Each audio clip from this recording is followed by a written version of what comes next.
The test is in 4 parts: Part 1, Part 2, Part 3, and Part 4. Now look at Part 1.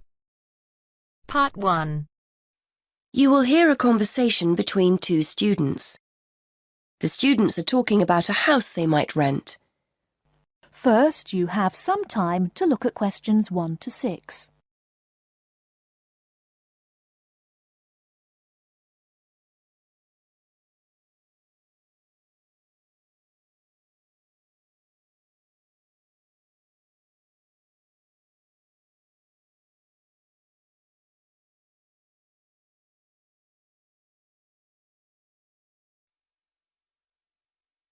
Hi, Jason. So what's the house like? I hope it's as good as the advert made out. It's okay. I think I finally found something we'll both like at last. Brilliant. So what's it like? Well, it's within walking distance of uni. It's in a residential area. There aren't many students living there, but it's easy to get onto campus. And the city centre is only a bus ride away. Okay, that's a good start. But what's it like inside? To be honest, when I saw the advert, I didn't think it would be big enough for the three of us. The rent's not exactly cheap for the area. So come on, is it worth it? Well, it's got 3 bedrooms and a nice living room, so we'll all have our own space to work and somewhere to sit together.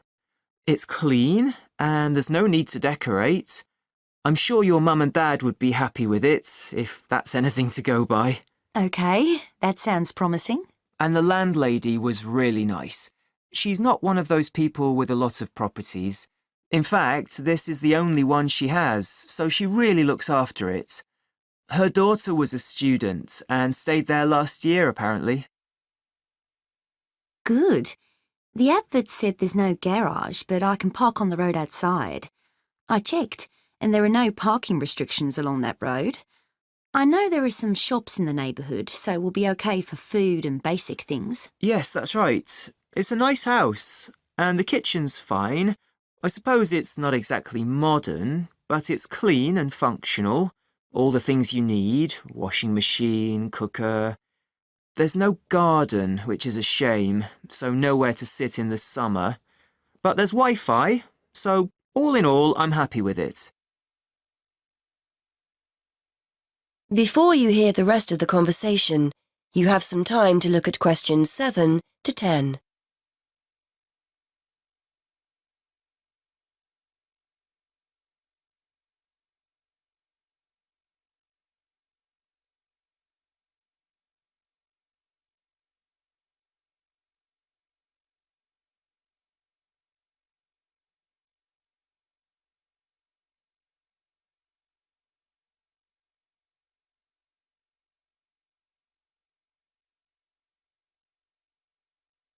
Now listen and answer questions 7 to 10. Right then, I think we've cracked it. I'd like to see it myself before we sign anything. I might pop along later to have a look. It's on Foxwell Road, isn't it? Let me just make a note of the address. That's Foxwell Road, is that right? Yes, that's right. Number 94. I'll come along with you for another look. So you know what the rent is, don't you? £430 a month. I know that's £50 a month more than we were expecting to pay, but I think it's worth it. It sounds reasonable, especially if it's in a nice area. And we need to pay a deposit as well, don't we? According to the ad, that's 1 month rent in advance. Yes, that's right. That's normal when you rent, so I was expecting it. You'd better give the landlady a ring if we want to have a look round. Why not give her a call and see if she's free later? Okay, good idea. What's her number? It's a mobile number, 01764 445 328. Right, I'll phone her now. Hopefully she'll be free and we can go over there this evening. That is the end of Part 1. You now have half a minute to check your answers.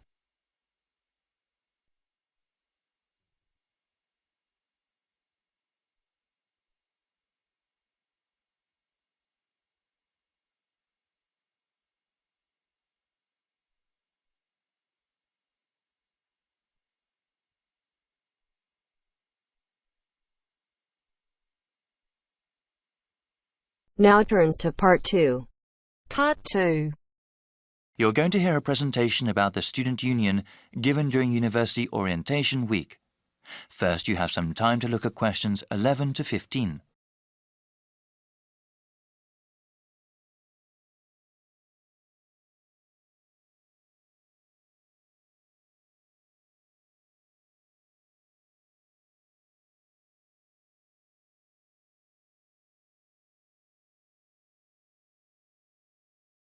Now listen to the first part of the conversation and answer questions 11 to 15.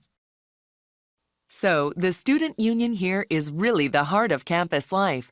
There are many different services, and most of the student groups and organizations meet at this facility.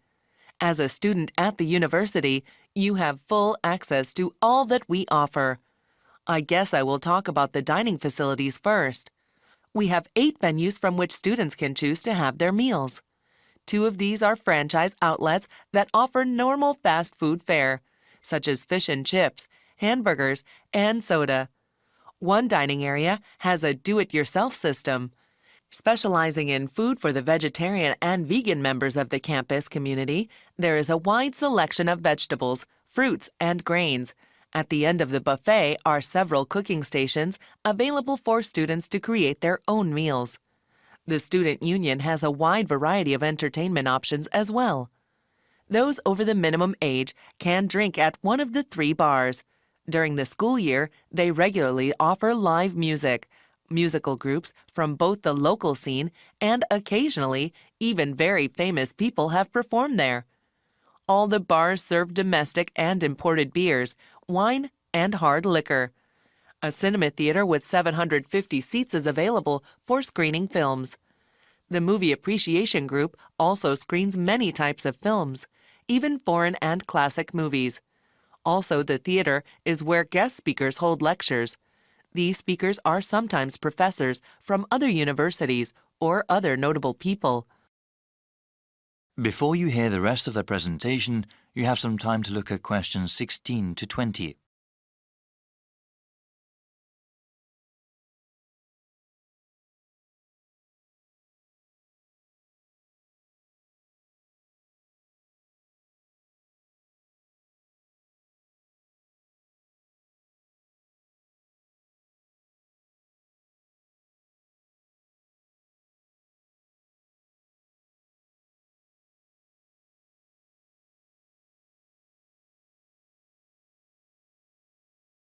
Now listen and answer questions 16 to 20. Now I want to explain how to go about reserving a space in the student union for your event. We have several different types of rooms, ranging from small gathering areas to large lecture halls. Students can also show a movie or documentary at the cinema theater. Any student organization that wants to hold an event or meeting must submit a form available at the information desk in the main hall. On this form, you must provide a name, their contact information, a short description of the event, the type of room required, and the time and date you need it. Any organization sponsoring the event or meeting must also be listed, along with the budget. This budget has to include items bought for the event and any people who are hired. There is also a section for any sort of multimedia resources you need. Write down anything you might need, such as speakers, projectors, screens, microphones, podiums, or even computers. We will contact the Media Resources Center to make sure all the necessary equipment is there at the right time. We are always looking for ways to improve the student union. If there is any part of the building that needs service, please inform the person at the information desk. There is also a suggestion box at the desk where you can fill out a card and give us more ideas for improvements. We have about 1,500 people working here for the community, and we're open to anything that can make your university life more enjoyable and productive. That is the end of Part 2. You now have half a minute to check your answers.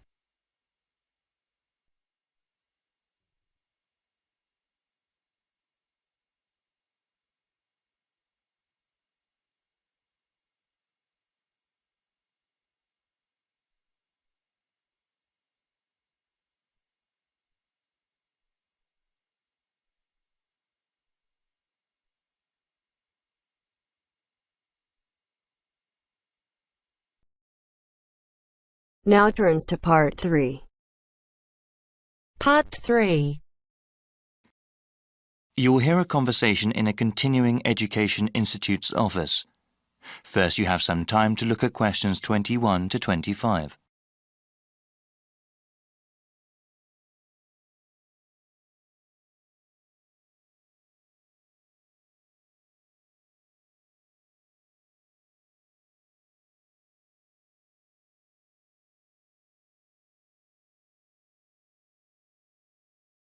Now listen carefully and answer questions 21 to 25. Welcome. My name is Jeremy Holtz. Hello, Jeremy. I was told to come to this office and ask about your continuing education program. I'm interested in taking classes and want to know more about the program. Certainly. We have several different programs depending on your education goals and on what you are doing now. For example, we have continuing education programs for those who want to finish a degree or start a new one, and we also have a program for working adults. Well, I'm working part-time now and I'm interested in completing a degree in business administration. I am working at a hospital, you see, but I want to change my job, either work in hospital management or have my own business. Okay, that sounds great. Many students in our program want to advance in their current careers or even change them. What kind of degree do you have now? I am a registered nurse with a 2-year degree. Great. First, we have to figure out where you want to take classes. We have satellite campuses all over the region. The ones at the city centre are accessible by public transportation but offer fewer course times. A car is the best way to attend classes at our satellite campuses in the suburbs, but they have more classrooms and therefore more courses. Well, I have been saving up for a car, but I don't have enough money to buy one yet. I think the city centre campus will be better. Okay, now we have to decide which program you want to register for. We have night courses, where the classes generally run from 7 p.m. to 10 p.m. Classes during these hours are usually once a week. There are also courses during the day that might work for you, depending on your work schedule. Well, like I said, I'm working part-time and unfortunately I work during the evenings. You see, I'm living at my parents' house right now. My father is quite ill, actually, and since my mother works normal hours, I take care of him during the day and my mom takes care of him in the evening when I work. The city center campus doesn't offer classes during the weekends? No, the suburban one does, but unfortunately, there are no classes during that time at the city center campus. You know, maybe the online courses will be better for you. Do you have access to the internet? Yes, I have a computer at home. That might be the best way for you then. It's still a new program. We're still working out the bugs, but it will allow you to work part-time, take care of your father, and take classes. The completion of your degree will probably take longer, however. Before you hear the rest of the conversation, you have some time to look at questions 26 to 30.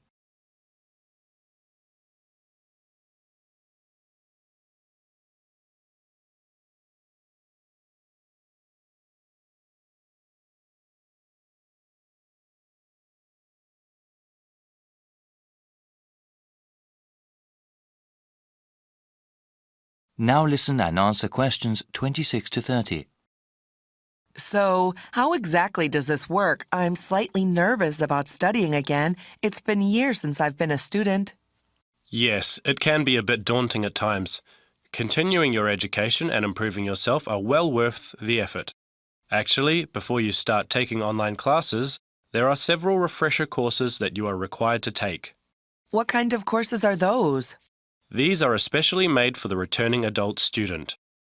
We understand that education is just one of a number of priorities for those that take classes with us. The refresher courses teach you how to manage time and juggle between different areas in your life. Techniques like writing down your daily schedule and ways to avoid procrastinating are talked about. Also, there is one course that reviews basic study skills, like the most efficient way to read the course text, as well as basic academic writing. I think that would be really helpful for me. I enjoyed studying when I was going to school, but I definitely need some tips on how to manage my classes along with the rest of my life. Many students I've seen are in a similar position. They have to balance both their work and family life with their education. It's not easy, but it is very rewarding for the ones that finish their education all the way through. Okay, so how do I register for the classes? You need to go online to do that. I will give you a brochure with the appropriate web address. You can choose which course modules to take online. You can go through them as time allows. There is even a place to keep track of progress towards your degree. All right, can I ask then about the cost of the online courses? They are cheaper than classes at either campus, of course. Online, you'll see a number of different ways to pay. You can pay up front for each course module you take, or pay over a number of months.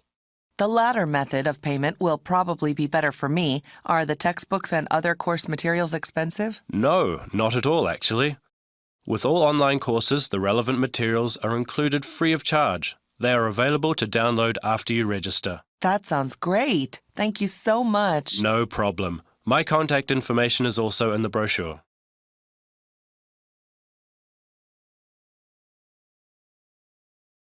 That is the end of part 3. You now have half a minute to check your answers.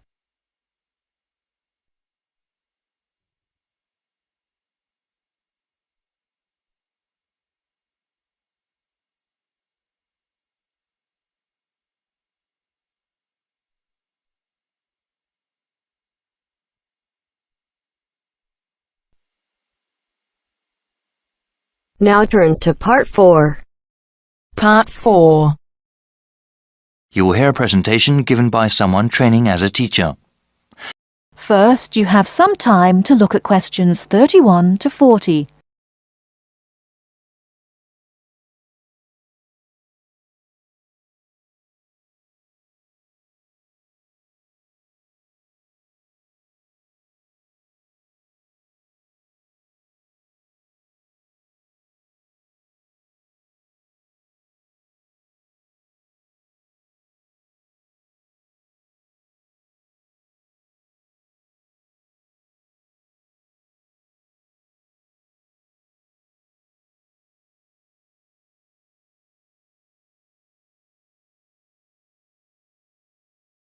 Now listen carefully and answer questions 31 to 40. Hello everybody, how are you all doing? We are going to have a presentation done by Yuri today. She is going to tell us about an art project she did while at her last teacher training session. Yuri? Thank you so much. Yes, I was at Arlington Elementary for the months of November and December. I taught several periods of 5th grade classes during my time there. Since it was the holiday season, I chose to do some craft projects with the kids. They are not hard. Cleaning up after the projects is easy, and the materials can be found anywhere. To do this, you first have to give reasons to the kids about why they are making holiday decorations. You can tell them that during this time of year, there are several traditions that different groups of people celebrate. The one I am going over is general in nature and can be used in any of them. In one project, we started with paper bags. With a pencil, we then drew the outline of our holiday decoration. The outline has to be entirely within the borders of the paper bag and also must generally be circular in shape. Once the outline was drawn, we carefully used craft scissors to cut the bag along the pencil outline. Since this was done on the paper bag, everyone should have ended up with 2 pieces of paper that are the same exact shape, but are mirror images of each other. For the next part, we used thick cardboard, poster board, or styrofoam can also be used. We took one of our paper bag shapes and traced the outline onto the cardboard. Using the craft scissors again, we made a piece of cardboard similar in shape to our paper bag cutouts. After that step, we proceeded to the rest of the project. To finish up the project, we have to affix the paper bag cutouts to the cardboard. Any sort of adhesive can be used, but I prefer to give my kids glue sticks. Liquid glue can be quite messy, and with glue sticks, it is easier to control the amount of adhesive used. After attaching the 2 cutouts to both sides of the cardboard, we waited a little bit to let the glue dry. In that time, I prepared the various materials necessary for personalizing their decorations. These included color markers, gold and silver glitter, different colors of yarn, felt pieces, ribbon, and buttons. I told my students that their decoration could not use more than 3 different materials. One reason for this was aesthetic. Using too many different kinds of materials would result in a tacky decoration. The other reason was practical. For everyone, there would be enough materials to share. As you can see, I've brought some of the decorations my kids made to show you what the final results are. Martin chose to use only the markers, and only 2 colors at that, but created really nice geometric stripes on his holiday decoration. Lydia used 3 different types of material, the ribbon, buttons, and pieces of the black felt, to create decoration that looked very much like an animal. The last one I want to show you is really great and surprised me with its creativity, using just different lengths of colored yarn. Judy made a very convincing holiday landscape on her decoration. You can easily make out the hills and trees of what looks like a rural area. Well, I hope this presentation was useful. Thank you for your time. Wow, that was great, Yuri. I think the other teachers will definitely learn something from this.